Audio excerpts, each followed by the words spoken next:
Millions of women work in the transport industry in India today as bus and train drivers, port workers, airline pilots and cabin crew in the capacity of executives, call center staff and office workers in mobile and non-mobile categories, doing technical and non-technical jobs. Over the years, they have been vehemently fighting the massive male domination in their respective areas of work.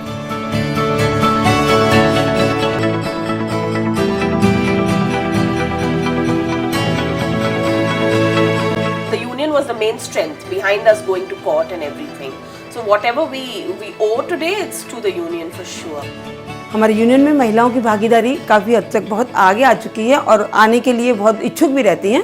पहले meeting में नहीं आ पाती थी, अभी meeting attend करती हैं, seminar भी attend करती हैं और हर मीटिंग में पहुंचती हैं।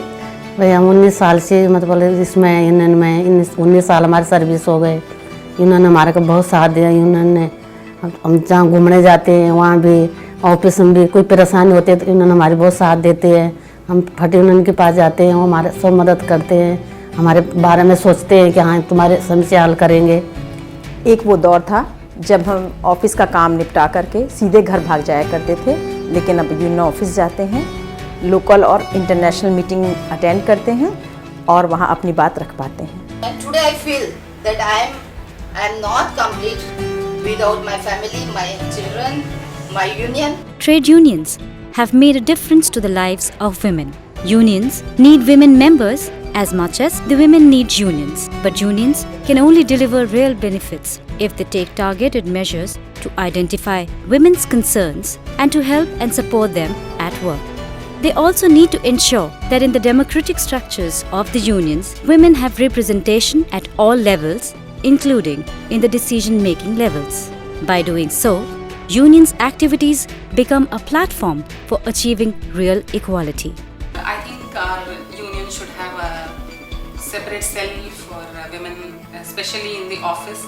There should be some responsible positions of women where they will be given proper chambers to sit in, wherein female employees can come and frankly and openly talk about their issues, their problems, which they otherwise hesitate in front of male members.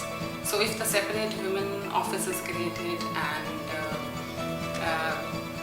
and leading positions are given to the women, then I think women involvement will be much more. We have significant amount of women in the aviation industry as a workforce, but where are they in our unions? I think they are sadly missing in the unions or any decision-making process. In every department, every activity, we have the presence of women. So they are an integral part of the work we do in aviation, and very naturally they should be in the forefront of even the trade union in aviation. If we want to make our presence felt, then firstly we should have somebody in the decision-making level. First step is that towards strengthening of our women's wing, and second thing, if a separate fund is being allotted, then we can plan activities on our own, and we can make more participation of women by increasing the number of activities. Most positions occupied by women in unions are nominated ones and only few are contested ones. Every union should encourage women to come up. Don't keep them as showpieces just for your ceremonials to show that you have got women employees. Bring them on stage, allow them to speak, take their minds in, or their suggestions while taking any decisions. Then there should be gender sensitization programs and reservation of women office bearers in all setup, local as well as national level. Local level we have succeeded, but at national level we have not succeeded. Why I want reservation at national level? Because without that there will be no opening. The general feeling is that women are suppressed to voice out their opinions by being outnumbered by men and their dominating attitude in the unions, and also due to the insensitive attitude of the male colleagues. With the formation of women's structures, it is up to the women to make themselves visible in the union's political bodies by demanding reservations for certain posts and contesting elections. Earlier in the union office, none of the women was there. But today, they have amended the constitution, and the first time union said that there will be the 10% reservation, and this from this year 2009 they are going to implement it. I think that's a great achievement. Women membership and leadership issues are directly linked to resolving workplace issues such as occupational health and safety, maternity protection, overtime, and sexual harassment. They are not coming out, but every lady is subjected to some type of thing. So where do we approach such cases? Jahan management ka, I cannot raise my voice against the management. Even to the sexual harassment committee, I feel ki now that responsibility also we have to take, because it is so dormant, so stagnant, and because last 3 years we have been telling them, but they are not doing anything. So I feel it's everything now union has to take up. The sexual harassment committee should be formed with such people who know what that pain is, who know how to fight for it. The thing is, because of the attitude and the approach of the sexual harassment committee and the management, people are not coming forward, they are not lodging complaints. How to conduct the inquiry and how to deal with such type of cases. That was my main objective. That's what I requested them. Why don't you have a program for all the complaints committee of all the major police? I was on contractual basis there. You're serving the company from last 2 years, and when it comes to maternity leave, they said you were a retainer and you will not get maternity leave. So finally I had to resign. We will solve our problems by meeting together. This is very important. We are the ladies, we have the energy, and we will solve our problem by coming together.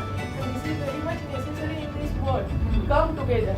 Bringing women closer through networking would invariably increase their visibility in the unions, essentially in the contemporary situation where women in India are coming out of their stereotyped shells and are now participating in the frontline occupations.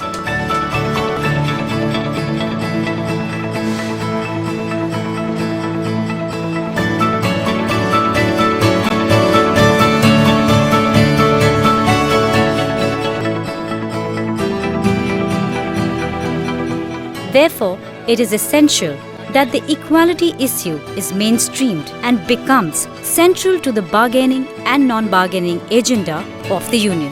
I agree that so far they are not the part of the bargaining activities in a big way.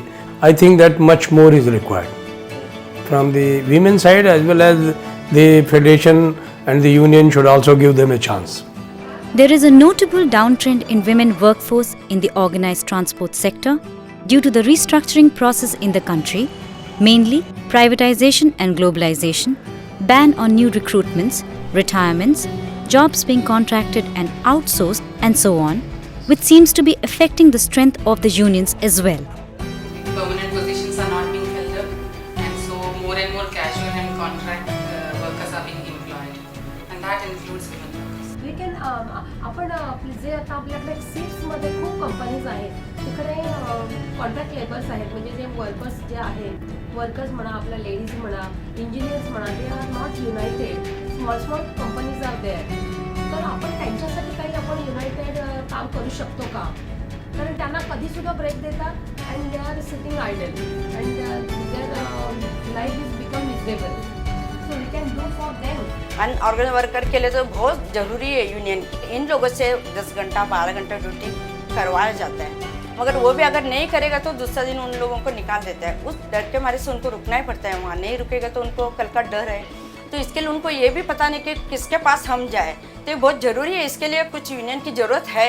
Station पर देखती हूँ बहुत बदलाव आ चुका है, और जो ठेकेदार के लोग काम करते हैं वो जो काम भी बहुत करते हैं, उन्हें मदद कहाँ से मिलेगी? हमें तो यूनियन से मिल जाती है, लेकिन उन लोगों को कहाँ से मिलेगी? मैं इस बारे में सोचती रहती हूँ. Of course, I've heard about unions, and I know there are many old people working there, and but I don't know how it works actually, how what unionism is all about. So I'll be interested, but it has to be someone of our age group, someone which we can relate with.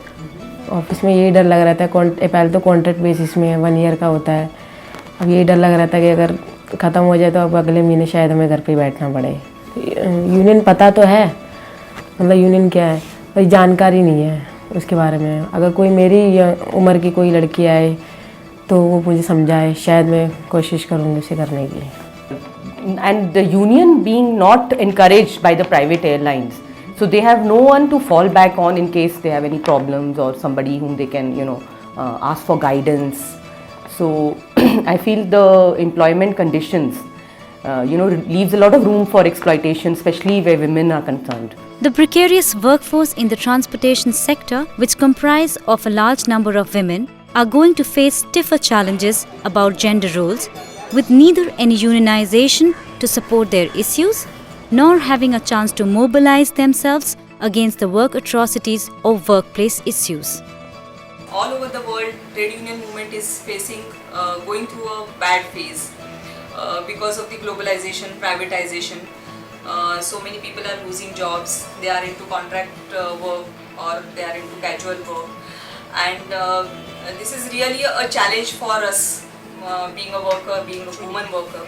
It's going to happen all over, so we just need to stop that. These issues need to be addressed by both men and women together.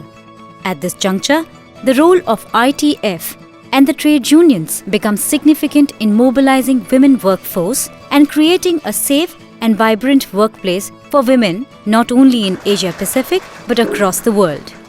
And this is not the end. This is just a beginning.